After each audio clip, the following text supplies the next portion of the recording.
আজকের ক্লাসে আমরা বিবিএ অনার্স অ্যাকাউন্টিং ডিপার্টমেন্ট 2019 সালে আসা ম্যাথটি সমাধান করব। তো আমাদের প্রশ্নে বলা আছে cost of an asset is টাকা 25 লাখ, একটা সম্পত্তির মূল্য 25 লক্ষ টাকা।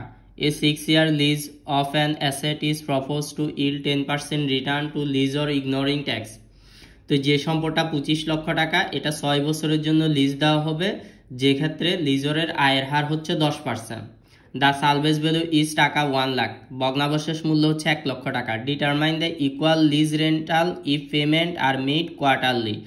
আমাদের বের করতে বলছে রেন্টাল পেমেন্ট কত টাকা করে যদি পেমেন্টটা কোয়ার্টারলি হয়, কোয়ার্টারলি মানে ত্রৈমাসিক হয়। আমাদের মোট কথা হচ্ছে কিস্তির টাকা বের করতে বলছে, আর অঙ্কটা হচ্ছে লিজের অঙ্ক। তো শুধুমাত্র লিজ অপশন দেওয়া আছে। তো লিজ অপশনের ক্ষেত্রে আমাদের প্রেজেন্ট ভ্যালু বের করার, কিস্তির প্রেজেন্ট ভ্যালু বের করার সূত্র দুইটা। একটা হচ্ছে কিস্তি বছরের শুরুতে বলা থাকলে, আর একটা হচ্ছে কিস্তি বছর শেষে বলা থাকলে। তা আমাদের এই অঙ্কে কিস্তিটা শুরুতে দিবে না শেষে দিবে কিছু বলা নাই। তো সাধারণত যদি কোনো কিছু বলা না থাকে আমরা কিস্তিটা শেষে ধরে নিই। তো আমাদের যেহেতু কিস্তিটা শেষে, তাহলে আমাদের প্রেজেন্ট ভ্যালুর কিস্তির সূত্র হবে present value is equal to ALR. ALR মানে হচ্ছে অ্যানুয়াল লিজ রেন্টাল পেমেন্ট। এটার সূত্র হচ্ছে 1 - 1 divided by 1 plus i whole power n divided by i. এটা হচ্ছে কিস্তি শেষে বলা থাকলে।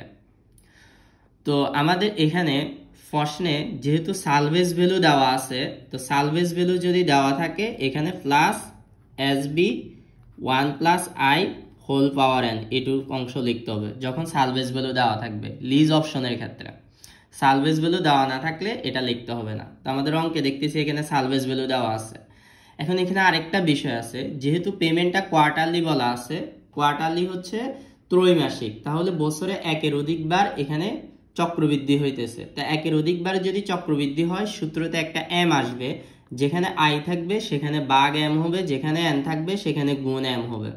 তো এখানে আমাদের আই আছে বাগ এম, এখানেও আই আছে বাগ এম, এখানে এন এর সাথে গুণ, এখানে বাগ, এখানে এন এর সাথে গুণ। আমাদের প্রশ্নে বের করতে বলছে কিস্তির পরিমাণ, মানে এ এল আর এর টাকা বের করতে বলছে। তো এখানে প্রেজেন্ট ভ্যালু হবে অ্যাসেট কস্টের টাকাটা। তো আমরা এখানে অ্যাসেট কস্টের টাকা লিখব হচ্ছে 25 লক্ষ টাকা। 25 লক্ষ টাকা বসালাম। আমরা এ এল আর বের করব, এটার মান বসাচ্ছি না। তোমরা এ এল আর না লিখে এটা শুধু এ লিখলেও চলবে।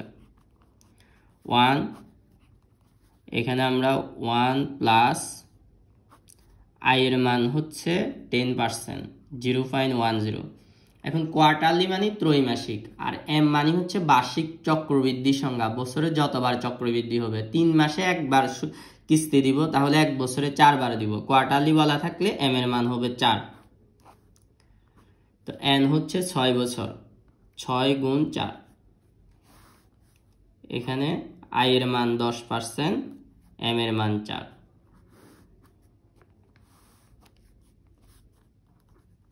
এসবি মানে সালভেজ ভ্যালু, এটা 1 লক্ষ টাকা দেওয়া আছে, এখানে আমরা 1 লক্ষ টাকা বসালাম। 1 প্লাস আই এর মান 10%, এম এর মান 4, এন এর মান 6, এম এর মান 4। এই হচ্ছে আমাদের সূত্রের মানগুলো। এখন আমরা এটা ক্যালকুলেশন করব। তো আমরা এখন এখানে 0.10 এটাকে 4 দ্বারা ভাগ করলে 0.025 আসবে, 6কে 4 দ্বারা গুণ করলে 24 আসবে। তো এখানে আমরা ক্যালকুলেশন করে নিলাম। তো এই জিনিসটা আমরা যখন একসাথে ক্যালকুলেশন করব, এটার মান আসবে 17.88498583। 1 লক্ষকে 1 যোগ 0.025 হোল টু দি পাওয়ার 24 দ্বারা ভাগ করলে এটা আসবে 55,288। এখন এটা যোগ অবস্থা আছে, এখানে গেলে পক্ষান্তর করলে বিয়োগ হয়ে যাবে। তো এখানে যেভাবে আছে সেভাবে লিখলাম। পরবর্তীতে এটা এখানে গুণ অবস্থা আছে, পক্ষান্তর করলে এখানে ভাগ হয়ে যাবে। তো আমরা ভাগ করলে আমাদের এ এল আর মানে annual rental lease rental payment আসবে হচ্ছে 1,36,691 টাকা। এটাই হচ্ছে আমাদের রেন্টাল পেমেন্টের টাকা। তা আমরা এখন আরেকটি ম্যাথ সমাধান করব।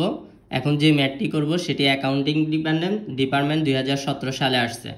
এখানে আমাদের প্রশ্নে বলা আছে Nissan car limited is face with a decision to acquire on lease a mini car মানে আমরা একটা মিনি কার লিজ নিতে যাচ্ছি।